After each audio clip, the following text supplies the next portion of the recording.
The most important work of your life is the work you do within your soul. This is Home Improvement for the Soul. Hello, and welcome to Home Improvement for the Soul. I'm Maddie Cheers, and thank you for joining us today, or me. I don't have an us today, it's just me, myself, and I. So today, I actually wanted to take a look at joy in the face of grief. And there is a lot of grieving going on in the world right now. There is definitely a lot of people that I talk to and work with. A lot of us have been talking about the grief we feel, the fear we feel, everything that is going on. If we focus on it too much, if we are too focused on all of the negative aspects of what is going on, it becomes very hard for us to even grieve. So grieving is something that is a very important process. It is the process of coming to terms with a great loss. So a great loss is going on because for all of us, we will have to face death. For all of us, we have members of our family, loved ones that will die or have died. And some of us have a very difficult time getting through the grief. And the best thing we can do to get through the grief is to do what we've always done, to go back to the old way of grieving together, of making a time so that we can be with our community. So among the Haudenosaunee, and again, I sort of am referring back to the Iroquois Confederacy because I just love this aspect of what they do. They do something called the condolence ceremony. Now, the condolence ceremony, if we go back to the story of the peacemaker's journey, when he discovers Iowanta, whose whole family has been killed because Iowanta was teaching peace, he's laying on the banks of the great waters, and the peacemaker goes up to him, knowing he is a very special and important person, knowing he is the first war chief to have felt ashamed enough of himself that he laid down his weapons of war and promised he would never hurt another human being again. The first war chief to learn the whole great law of peace from Jugunsase, the first peace helper in her village where he went when he was hurt. And when he felt this shame, when he felt that he just could not do this anymore, create this horror, create this nightmare for his own people, for other people, when he realized that we are all connected, he realized he had to lay down his weapons of war. He vowed never to pick them up again, never to hurt another human being again. And with that, he learned the entire great law of peace. He took it back to his Onondaga people, and he was teaching it. He was teaching it there. And the men were listening because they were tired of war. They were so tired of it. But in his village, there was a mean, nasty chief named Tedadaho, who was, as I said in a previous section, he didn't want peace. He wanted to take over the world. If you want to take over the world, you can't have peace. So he gets very mad at Iowanta, and he uses a potion to poison his wife and 7 daughters and make it look like they died of a sickness. Now, he did that because back then the Onondaga thought that if you were the last one left alive in your family and everyone else had died of an illness, you were cursed. And you brought that curse to your family. So when the men see this, that Iowanta's the last one left in his family alive, Tedadaho jumps up and he goes, look, he's cursed.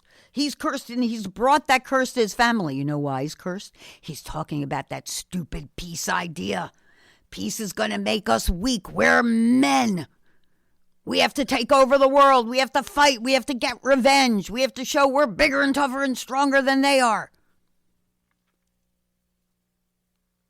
And the men, unfortunately, follow Tedadaho back to war, and they kick Iowanta out of the village. So when the peacemaker finds Iowanta, he is so sad he doesn't want to live anymore. He's laying by the great waters, and the peacemaker realizes he's got to do something to make Iowanta feel better. And what he does is he asks him, what would you do if you found somebody this sad, in this much grief, the way you're feeling right now? What would you do for them? And Iowanta says, I would take the softest deerskin I could find, and I would wipe the tears out of their eyes so that they could see clearly again. And then I would take that wonderful soft deerskin and I would clean out their ears. I would take the dust of death and sorrow out of their ears so that they can hear clearly again. And then I would take a feather and I would brush it across their throat to relieve that lump that's in their throat, that lump of sorrow, so that they can speak clearly again. And this ceremony takes 10 days, and in these 10 days, the person that's gone, their life is reviewed by the people that love them. The family that's lost the person is taken care of. People bring food, they clean the house, they make sure that everything around them is taken care of. They sit, they talk with them. They selflessly give their time and their wisdom. And sometimes they say nothing at all, because sometimes those of us who grieve, we just need some silence.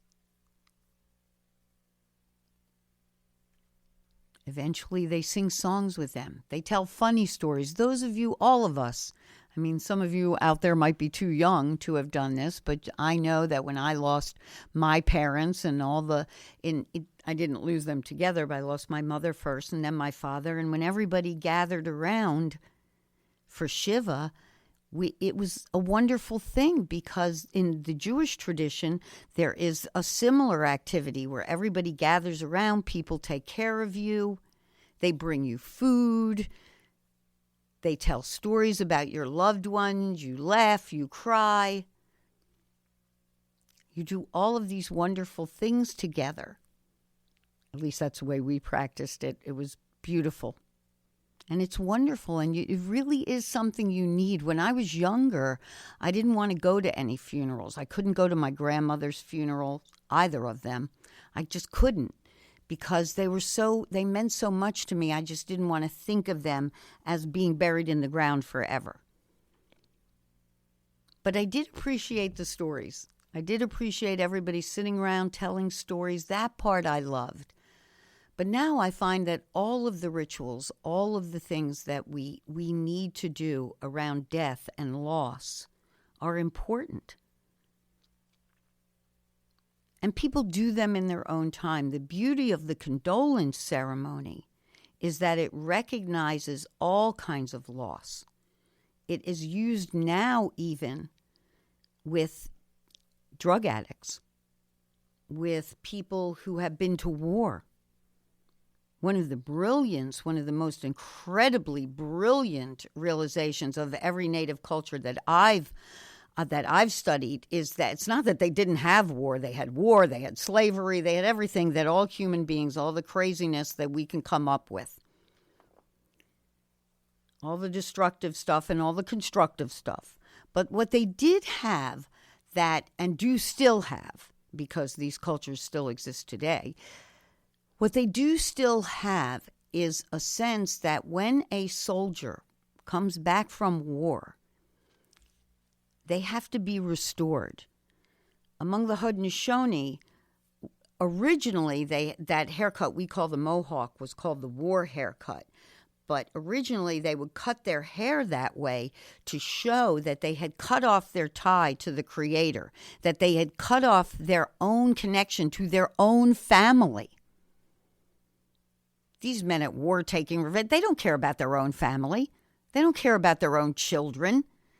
The women had begged them to stop fighting.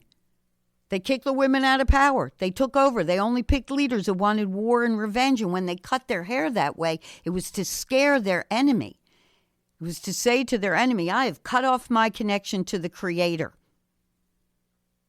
I have cut off my connection to my own family. And if I don't care about my family or what the Creator thinks of me, do you think I care about yours? No. And that makes me a pretty scary warrior. I will do anything, no matter how mean, no matter how cruel, just to win this war and get my revenge. And so, though that kind of use of that particular haircut is no longer around because the mohawk now is just fashion. And actually, I have some friends who prefer that we not refer to it in that name, but it's not their real name, so it's not a big deal. But it is just fashion now for anybody. But originally, that's what it meant. It actually meant you had gone insane. Because that's what the women said to the men with all this war and all this misery. They said, stop it. You've gone insane. You don't care about your own children. It's insane to not care about your own children. It's a form of insanity. But how they use the condolence ceremony now is that when a warrior goes off to protect their family, and even though the Haudenosaunee said they promised in their first law they would never start another war again, they did allow for defense, but it's your choice to defend your family, your country, your nation. That is your choice. But they also recognize that when you take a human life, when you have agreed to do that, you have cut off your tie to the Creator. That is not a thing the Creator wants. The Creator only wants good, only gave us good. So what they were smart enough to recognize is that even though these people went out to defend their loved ones, you know that old saying, they say a warrior fights for love. A soldier fights because somebody told them to. So when they go out because they're defending what they love, there's honor in that. But before they come back, their soul has to be restored. There has to be someone sent out to help them grieve for the loss of their soul. To help them bring that piece of their soul that was lost by having to take a human life, to help them bring it back.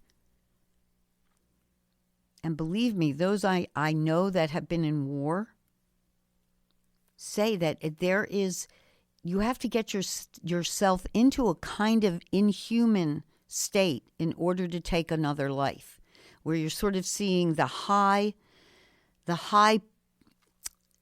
point of being a defender, of being somebody who's trying to save others or rescue others.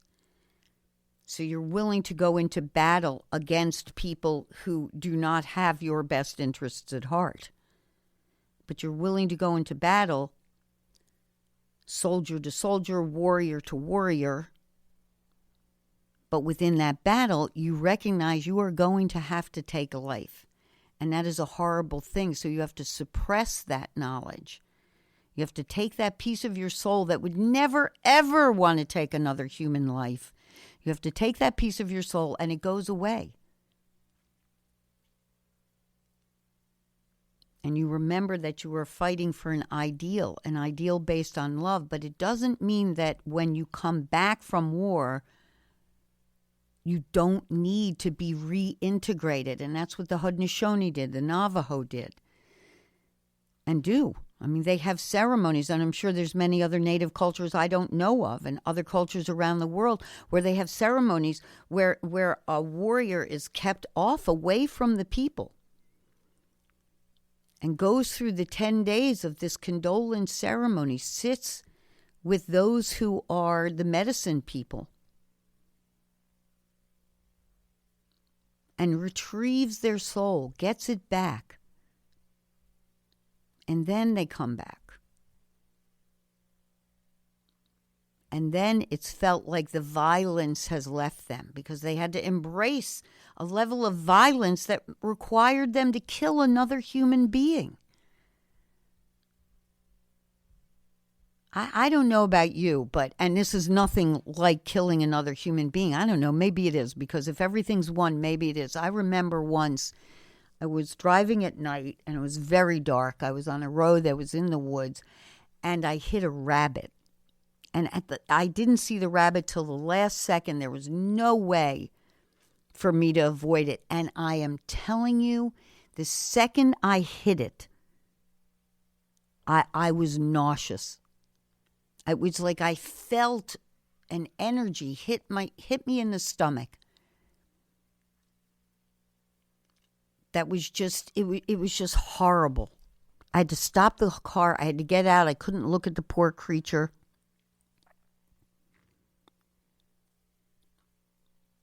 And I had to throw up. It still makes me nauseous to think about it today. I had another sad incident where I was parked in a parking lot, and I had seen this little kitten, and I went in. I had dinner with friends. I came out. I backed the car out, and I hear this crunch. And again, I felt that exact same feeling, like when I had hit the rabbit. And I just knew. I mean, it's like this visceral feeling when you take a life. Your stomach just turns, especially the four-legged creatures, the mammals, the creatures that we're intimately connected with. Ones that give up their lives for us often. There is some feeling when you even though it's by accident, unintentional. It just gets you because we're not supposed to be doing that. You know? And if we do go into battle, and we do this consciously to defend our family, to defend our home, and we do it warrior against warrior, we still have to be renewed when we come out. No matter how good the cause was. And the Haudenosaunee, for their leaders can never have shed blood. Can never have shed blood. Not human blood, no. They can never have been in a battle. Because ultimately the idea is that if our leaders are perfect examples of peace, I mean, even if some person doesn't like the law that a Haudenosaunee leader made and punches him in the face, he doesn't fight back, or she doesn't fight back. They do not take revenge. They are supposed to be a perfect example of peace, because peace is the way. There is no way to peace, as the old saying goes. Peace is the way, and we have to lead by example.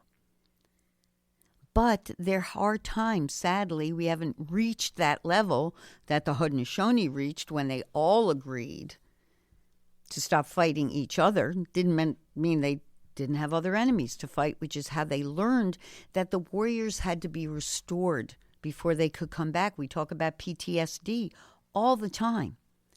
And a lot of it is because with those soldiers, we never do anything to appreciate them or to help them restore themselves. So among the Haudenosaunee, they use the condolence ceremony with soldiers, with people that have become addicts, because you only go down that path because you have experienced something that is so soul-shattering that you have to escape it. And they've had a tremendous amount of success. So when we recognize that we grieve losses, it also leads us to gratitude. My friend Marianne Francisi, who was here, we actually did a show on grief early on. She actually came up with the connection between grief and gratitude. Because when you're grieving, once you've gotten over that initial feeling of shock, you're grateful. You're grateful for that person having been in your life. You're grateful for what you have now. Even if you lost a job, if you can go through a period of grief and you have people around you to help you do that, and even though you're scared and how am I going to make money, how am I going to survive, be nice if you have people around you that help you survive, like family and friends, to get you through that hard period. So no matter what loss we've suffered, when we have people around us that help us get through the loss, we then come to a place of gratitude. I'm grateful my friends are here to help me. I'm grateful I had this person in my life.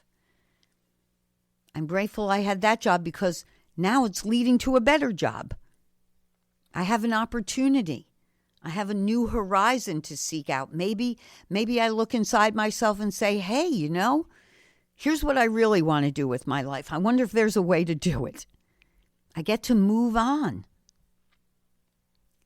So I think that was brilliant. I thought it was truly brilliant on her part to see that connection between grief and gratitude. And when we get people who are suffering from any kind of loss, and we take them through that process that the condolence ceremony takes you through, till we get to the point where we are grateful. We do miss the person. We sometimes miss the security of a known job, something known in our lives. But then we're at a point where we're just grateful for what we learned on the journey, for the love we shared with that person, for the love we're sharing now as people help us through the grief. It's very, very important to recognize that we need each other in order to get through that kind of grieving. And not to focus on all the bad stuff. And that's what we do so often. We get into a state of grief, we lose something, and all we're focused on is what's bad about this. What the condolence ceremony and what other ceremonies like that help us do is to focus on the good, to remind us that the Creator only wants good for us. So, I am going, of course, to end with a poem, but I hope if you are in grief that you do find someone to talk to, that hopefully you're going through it with friends. And if not, I hope that you can write about it at least, or you can see the goodness in the grief. But mostly I recommend that you talk about it with people because we're all there. We're all going to be there. We're all going to lose somebody. We're all going to lose something. And we all know about grieving. And what we cannot do is get stuck in the grieving. Because we get stuck in the grieving, and rather than it leading to gratitude and a sense of connection to others, it leads to anger. And it leads to destruction. And it leads away from the Creator. Not towards the Creator, not towards the creativity within us, but towards the destruction. So, I'm hoping that this poem helps you. One of the things people ask me about all the time, too, when we're talking about grieving was, well, how do you pray? And especially when I'm talking to people that are just starting down a spiritual path, how do you pray? So, here's a poem came to me called How to Pray. The darkness lights the ancient way that speaks to us of how to pray. Within the dark, within the light, we find our spirit, and just right, begin again this earth anew. Begin a better place, more true, to what it means to truly live, to know what we must always give. The love of one, the love of all, is what we hear inside the hall of ancient masters' brilliant thought. The elders seek the way they taught. so all can join the ever place, where time is long and sweet with grace, where wanting is an ancient way, and all of us can live and play among the stars beyond the gloom, relieving all that we call doom. This fantasy we call regret is stopping us from seeking, yet inside each error truth be told. Inside each coward hearts are bold. Within the ancient rotting fear cries out a voice that we all hear, the one who gave this place its birth, the one who granted planet Earth, relives itself in you and me, relives itself so it can be united with the soul of one. Uniting we have just begun. To see the ship that lights our dawn, to know the path we're set upon. This unity, this simple thought, is what the ancients always sought, the way to reunite us all, the way to listen to the call. It is the way, it is the cheer that makes us follow very near to all who love embracing one. Now is the time, our day has come. So, I wish you all, once again, peace, love, happiness. Thank you for listening. Thank you for being a part of this. And I hope to be with you again next week with something new and exciting. Do I know what it is? No, I don't. But peace, love, joy. Thank you, everybody. Thank you for joining us for Home Improvement for the Soul. If you'd like more information, please go to womensoneness.com or maddiecheers.com. That's womensoneness.com or maddiecheers.com. See you on the next episode.